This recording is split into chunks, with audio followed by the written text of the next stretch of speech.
this interview that Meghan's done with Bloomberg, where she was discussing about her time in the royal family. A question was posed to her about whether how does she marry up, the tension between what she's doing now and being a Duchess of Sussex. But it was 5 years ago. Why is she still referring back to settling old scores in the royal family?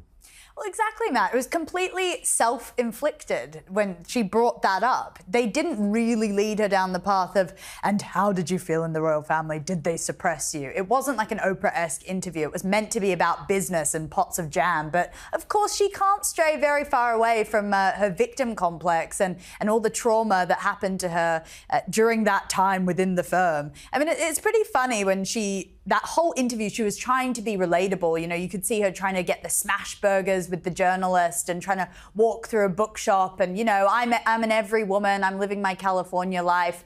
But the truth of the matter is that saying that wearing pantyhose and neutral colours was some form of suppression is not relatable at all. So she can't actually even fathom that would be sort of a horrible issue for her.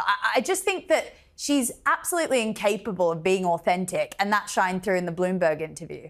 Well, she also said that, talking about her past again, which we believe that she had moved on from talking about time in the royal family, that she couldn't be so vocal. But when she was asked whether to defend what she said about Donald Trump in 2016, she didn't want to get involved.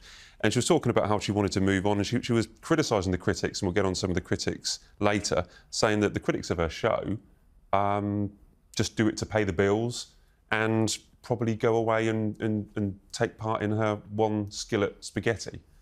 I just can't understand why she can't move on. But the worry that I have is that, her claim to fame is ultimately going to be that she walked out on the royals. She doesn't seem to have moved on with her show. Well, she still likes calling herself the Duchess of Sussex, doesn't she? She picked somebody up on that when they called her Meghan Markle. So she wants to have a cake and eat it, doesn't she? She wants to, claim that they've left the royal family, claim they're nothing to do with it anymore, and they're not ruled by their rules anymore. Yet at the same time, sort of tells someone else that she's still the Duchess of Sussex. So it's a question of trying to have it both ways, isn't it?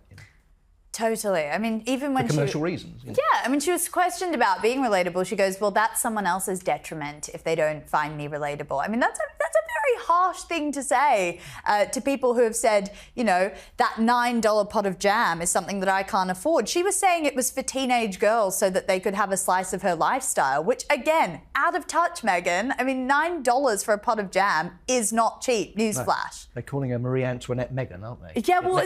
Let them eat jam. Precisely, but she's given that name to herself. She's walked right into it. And I think that Bloomberg interviewer did a good job of kind of almost revealing that, but in a very subtle way. Yeah. The video wastes no time with restraint. Meghan's drowning in her victim complex. She's completely incapable of being authentic. That's a harsh framing. In this commentary, I'll walk you through each segment, examine how the narrative is constructed, and test whether the claims are fair or emotionally charged. Let's jump in. Before we proceed, a bit of context. The idea of a victim complex is a serious psychological accusation suggesting someone habitually sees themselves as wronged, manipulates sympathy, or resists accountability. Applied to Meghan Markle, this framing taps into long-standing debates about her public persona, media narratives, and authenticity. But to call someone completely incapable of being authentic is strong. The video positions its critique as definitive. Let's see how it builds that case. The narrator begins by declaring that Meghan is drowning in a victim complex, using vivid imagery of being overwhelmed. That metaphor immediately signals emotional judgment rather than neutral observation. In visuals, the video may show clips of Meghan in interviews, public statements, or controversies, woven with darker overlays or dramatic transitions to support the metaphor. As you narrate, you'll want to highlight the power of metaphor. Drowning suggests helplessness, lack of control, which primes the viewer to see Meghan as dominated by this complex. Next, the video presents concrete examples it sees as evidence, statements Meghan has made, media interactions, criticisms she's leveled, or perceived inconsistencies. These are marshaled to show a pattern of defensiveness or victim posture. For each example, pause and question. Is the clip shown with full context? Are the quoted words perhaps part of a larger statement? Could there be alternative explanations, strategic messaging, self-defense, or flawed reporting? I just thought it was a mistake to put it out on the same day. Just let people watch the show. And I just thought that interview. She also posted, didn't she post a picture of Lilibet kissing a dog? It was Dog's Day as well. They couldn't leave that out. You know, had to sort of jump on the bandwagon of Dog's Day. Well, and Harry surfing a wave, which it was just random, but I think she was trying to get some publicity out of him. Harry's not in the show, is he? So that's quite interesting. That there's nothing of Harry at all. You know, might be a photograph of him in the background or something, but he's not in it. So I think that's quite significant. And that plays into the sort of feeling that they're going their separate ways commercially.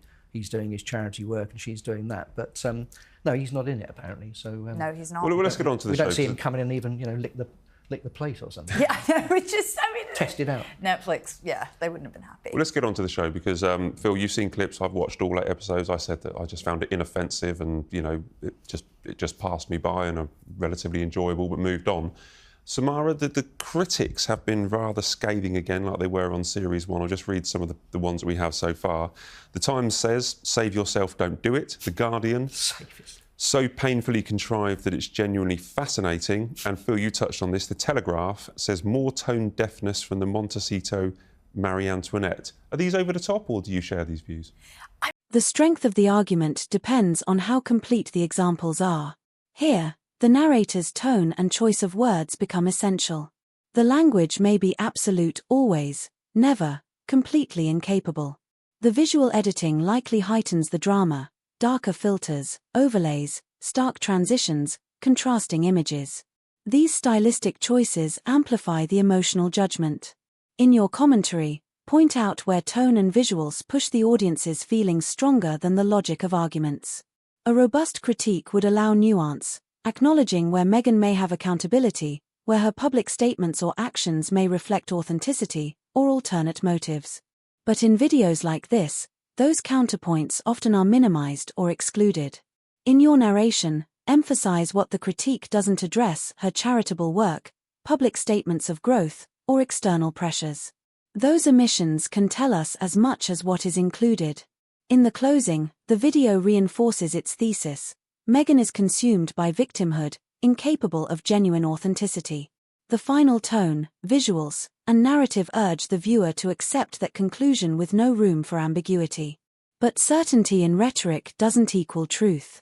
In your final commentary, you can reflect. Yes, the critique raises serious questions, but is it fair to reduce someone to a psychological label based on edited evidence? Thanks for following this breakdown.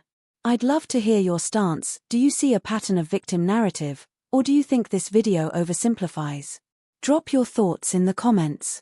I mean, what's really interesting is that she's unified the entire media spectrum. I mean, from the so-called, left-wing to right-wing media, Everyone hates this. So you can't just say, oh, it's trolls trying to pay their bills, as Meghan does say. It's everyone that doesn't actually enjoy the show as a piece of television. I mean, I know you might have enjoyed it, but I thought... I didn't enjoy it. I just found it bearable. Yeah, I know, and I know what you mean by saying that, but I think that for the amount of money that it took to produce, the amount of resources that went into it, over 80 crew members, it could have been a lot more spectacular, and it wasn't. So purely as a piece of television, I can see why the reviews have been so scathing. All those critics that you're reading out are all British, though, aren't they? I'd be interested. We've got a lot of American viewers on this programme. I'd be interested to know what the American reviews are or how it goes down in the States. I mean, a lot of the celebrities, I've never heard of them, to be honest, but they're probably quite big names in America, her friends who've dropped in.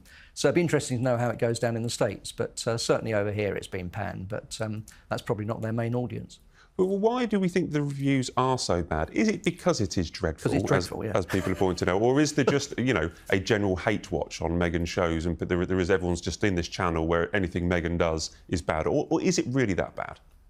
I think it's just the fact that nobody believes that she's, one of the guests says that apparently she is a very good cook, but we've got no evidence for that. She says she doesn't like baking, funnily enough, which Kate, actually, the Princess of Wales, apparently is a very, very good baker, a very good chef on that front. But I just don't think people believe that she's actually an expert, and so she's just jumping on the sort of celebrity chef bandwagon and doing it purely because of who she is. And, she hasn't really got much to tell us about anything sort of particularly new about cooking. It's just sort of, promoting a few products and cue this QI code at the end, and that'll lead you to this product. And I think on the last series, they sold out, didn't they, of the products, but they didn't make very many of them. So whether Netflix have made much money out of that or not, we don't know. But I just think people just think it's not very authentic, is it? No, I mean, people really wonder, I think, when they watch it. I mean, I was even surprised because I really did go into season 2 with an open mind, if you could believe it. But and then she basically mentions every single activity that she does, a lot of the recipes, that she's never done it before and it's her first time doing it. And I'm just thinking, I mean, genuinely for almost everything that she did in that show. And I'm just thinking, then why should we listen to you? Why are you the authority on how to cook this pasta, on how to make this silk screen marbling thing that she was doing? Why? I mean, I might as well just go on TikTok or on YouTube and look for a tutorial. And that's why it's really almost like this display, this me. It's to show that I can do this and I can do that. It's not an instructional, which is typically what a cooking show is. You're not going to learn very much from it, are you? I don't think, you know. Well, she's learning. She's learning for the first time. She goes along, yeah. Well, it did feel almost retro in many ways because it feels kind of old-fashioned, I think. It feels a little bit like 10, 15 years old. But I remember in that Bloomberg interview we were discussing earlier, the woman said, the interviewer, Emily Chang, I think, said to her, well, you can just get AI recipes on now. And Meghan had never heard of that idea before. It does feel a little bit dated. But is it a safe space for Meghan? She, you know, apart from that interview she did afterwards where she started criticising her time on the Royals, isn't it just a safe space that we just want her to go away in and just be inoffensive? Well, the proof of the pudding will be easy, wouldn't it? If the ratings are no good, they won't make... I don't know if they've made a third series. I doubt it, have they? I mean... What do we think, a third series? The point is, because this second series was made around about the same time, they're obviously going to get it out there anyway, get their sort of penny's worth. But whether they make a third series will all depend on the ratings. And what I gather from the last one, it sort of shot into the top 10 to start with and then dropped right back to 384 or something. So, you know, so I don't think that's likely she's going to make another series. But, I mean, certainly, I much prefer she did stuff like this than slagged off the Royals. But unfortunately, she seems to want to do both.